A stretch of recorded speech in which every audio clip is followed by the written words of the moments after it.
कभी आपने देखा है कि आप 2 साल से 4 साल से 5 साल से एक कंपनी में काम कर रहे हो, आप क्लाइंट को बहुत अच्छे से समझते हो, आप काम अच्छे से करते हो, आपको पूरी इंटरनल प्रैक्टिसेस अच्छे से पता है, आप जूनियर्स को भी ट्रेन कर लेते हो, आपको क्वालिटी असेसमेंट आता है और फिर आपके कंपनी में एक नया बंदा हायर होता है जो 40-50% हाइक पे उसको लिया जाता है कंपनी में है। तो एज ए लॉयल एम्प्लॉय आपको क्या करना चाहिए, आज हम देखेंगे। इससे रिलेटेड 3 ऑप्शंस जो हम कर सकते हैं एज ए लॉयल एम्प्लॉय। मैं ये इसलिए बता सकती हूँ क्योंकि मैं खुद एक कंपनी में 6.5 साल 3 साल ऐसे लॉन्ग टर्म रह चुकी हूँ, तो मैं आपकी सिचुएशन बहुत अच्छे से समझ पा रही हूँ। तो मैंने अपने दौर में क्या किया था या आपको इसके लिए क्या करना चाहिए। तो let's get to the point number 1। आपका जो भी परफॉर्मेंस है, लॉयल्टी है, that should not be a emotion, that should be measurable thing for a company. तो आपको इसके लिए क्या करना चाहिए।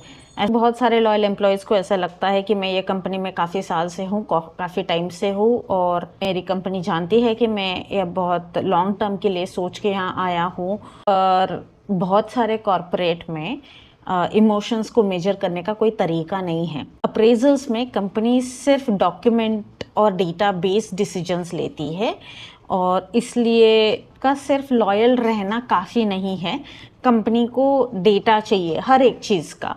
तो आपको बताना पड़ेगा कंपनी को कि आपने 1 साल में क्या इम्प्रूवमेंट की, आपने कंपनी के लिए क्या नया किया, ट्रेनिंग किस तरह से इफ़ेक्टिव बनाई, प्रोसेस किस तरह से सीमलेस बनाया, आपने कितना प्रॉफिट जनरेट किया, कितना नया सेल आया। और इसके लिए आप एक ऑप्शन रख सकते हैं कि आप अपना मंथली या वीकली ट्रैकर बनाए रखिए। तो उसमें आप मेंशन करोगे कि ये मंथ ये वीक आपने क्या वैल्यू कंट्रीब्यूट किया कंपनी को और उससे कंपनी का कितना फ़ायदा हुआ। जैसे कि आपने जूनियर्स को ट्रेन किया, आपने नए लॉन्ग टर्म क्लाइंट्स जोड़े, आपने एस्केलेशंस कितने बेहतरीन तरह से हैंडल किया और आपने गलतियां रोकने के लिए कुछ क्वालिटी मेजर्स के लिए नई प्रैक्टिसेस शुरू की और आपने कितने बेहतर तरह से कोई प्रोजेक्ट का ओनरशिप लिया जिससे आपका ओवरऑल प्रोजेक्ट का टाइमलाइन कम हो गया, एरर्स कम हो गए, क्वालिटी अच्छा हो गया। अपने परफॉर्मेंस को मेजरेबल बनाना ज़रूरी है।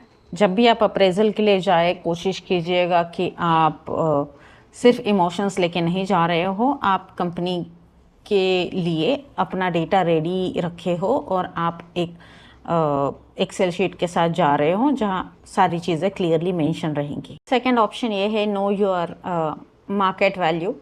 सिर्फ अप्रेजल का वेट मत करो। ये सबसे बड़ा मिस्टेक हो जाता है एग्जिस्टिंग एम्प्लॉयज़ से कि वो बस अप्रेजल का वेट करते रह जाते हैं, जबकि उनका जो ओवरऑल वैल्यू कंट्रीब्यूशन है उनके पिछले सैलरी के बेंचमार्क के हिसाब से किया जाता है। जबकि नए एम्प्लॉय को जब हायर किया जाता है तब मार्केट स्टैंडर्ड्स को अच्छे से समझा जाता है। हमारे पास एक ऑप्शन है इसके लिए कि हम हर 6 महीने 9 महीने बाद हम अप्लाई करते रहे, देखें कि मार्केट में कौन से रोल आ रहे हैं, क्या चीज़ों पे इनोवेशन हो रही है, प्रैक्टिसेस में क्या ओवरऑल चेंजेस है, कंपनी किस तरह के स्किल सेट्स की डिमांड कर रही है। और कहीं ना कहीं हम जब जॉब इंटरव्यूज़ देते हैं तो हमें पता चल जाता है कि हमारा मार्केट में वैल्यू क्या है, हमें किस तरह से एक प्रीमियम सैलरी बैंड में आने के लिए स्किल सेट इम्प्रूव करनी पड़ेंगी। तो जब आपके पास ऑफर लेटर होता है, जब आपको पता होता है कि आपके मार्केट में ये वैल्यू है या ये स्किल सेट के लिए इतना पैसा दिया जा रहा है, तो आप अपना सैलरी डिस्कशन और बेहतर तरह से कर सकते हो। तो अगर आपको अपना मार्केट वैल्यू ही पता नहीं है तो अप्रेजल के दौरान सिर्फ आपके इमोशंस डिस्कस होंगे और हमारे पास कोई डेटा नहीं है कि आपका सैलरी बैंड क्या होना चाहिए। और ये रीज़न देके आपको बोला जाएगा कि बस अप्रेजल के लिए 10 या 15% का ही बैंड है और जबकि नया एम्प्लॉय 40% सैलरी हाइक लेके आएगा। तीसरा और सबसे इम्पॉर्टेंट स्टेप ये है कि हमें कंपनी के साथ लॉयल रहना है पर हमें इनविजिबल नहीं रहना। तो उसके लिए क्या करना चाहिए, बहुत बार ऐसा होता है कि एग्जिस्टिंग एम्प्लॉय को सारी प्रैक्टिसेस बहुत अच्छे से पता होती है, कोई एम्प्लॉय छोड़ के जाता है, कोई नया एम्प्लॉय ज्वाइन करता है, तो जितने भी फ्लक्चुएशंस होते हैं वर्कलोड में वो बहुत अच्छे से हैंडल कर लेता है। एक साइलेंट प्रेशर ऑटोमेटिकली क्रिएट हो जाता है।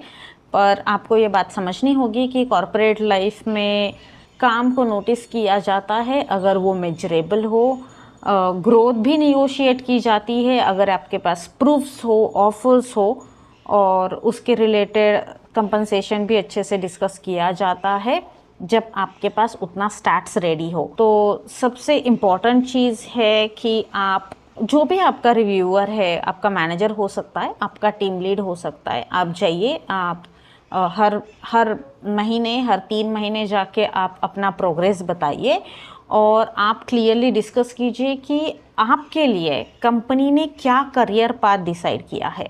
हो सकता है कि आपके लिए कंपनी के पास कोई एक्शन प्लान रेडी हो और आपको कुछ स्किल सेट में इम्प्रूवमेंट करने की ज़रूरत है, उसके बाद आपको नया रोल दिया जा सकता है। तो आपको ये चीज़ों की क्लैरिटी होना बहुत ज़रूरी है कि आपके पास कितना टेन्योर है, आपको क्या स्किल सेट इम्प्रूव करना ज़रूरी है, आपसे कंपनी क्या एक्सपेक्टेशन रखी हुई है जिस पे आपको खरा उतरना ज़रूरी है। तो फ़र्ज़ कीजिए कि आपको एक ट्रांसपेरेंट आंसर मिल जाता है, तो ये डिसाइड करता है कि आपका अगला करियर पाथ क्या होगा, आपको अगले 3 महीने में, 6 महीने में, 1 साल में क्या अचीव करना है। इसका दूसरा सिनेरियो ये हो सकता है कि आपको एक वेग आंसर मिले जहां आप समझ नहीं पा रहे हो कि आंसर तो मिला पर आपको एग्जैक्टली इम्प्लीमेंट क्या करना है, या फिर कंपनी के पास कोई और प्लान है। ये सब चीज़ों के दौरान आपको ये समझना ज़रूरी है कि कंपनी चाहती है कि आप उनके साथ जुड़े रहो